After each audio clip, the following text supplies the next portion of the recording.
I'm not so sure No estoy seguro mathematically how long it matemáticamente lasted so far. cuánto ha durado hasta ahora.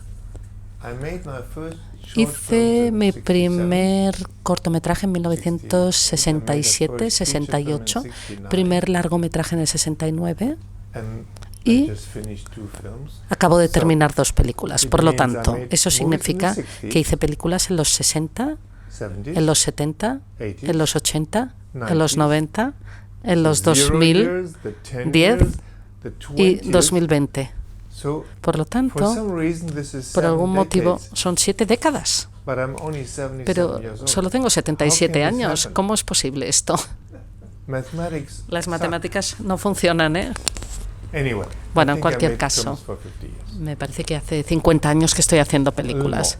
O un poquito más, quizá. It's more Es más recent reciente that they think I should deserve que piensen a que lifetime achievement. merezco, ¿no?, un This premio de por vida. happens not often. Y esto es algo que no sucede con mucha It happened in frecuencia. Berlin 2 years Pasó ago, en now Berlín hace 2 años y pasa ahora en Barcelona. Each Cada time vez it makes you stop and think, wait a minute. te hace parar y pensar, ¿un premio It doesn't- por toda tu these vida? films Estas don't come with películas the condition no that I vienen will con la stop condición de que tenga que dejar de trabajar, ¿eh? working. I'm allowed to continue. Se me permite continuar. And Y I wouldn't want to no retire. quisiera jubilarme. Frankly, I'm a workaholic. La verdad es que soy un workaholic, I like. un adicto al trabajo. What would I do? Go to the beach? ¿Qué haré? I don't know. ¿Ir a la playa? No sé. I'm not the beach. No me gusta mucho ir a la playa.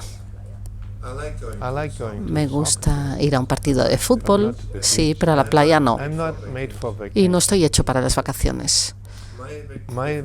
Mi definición de las vacaciones, My wife mi knows mujer it lo and she sabe doesn't like my y job. no le gusta que haga esta broma. Las vacaciones es el momento To work en que al final puedes trabajar con más paz.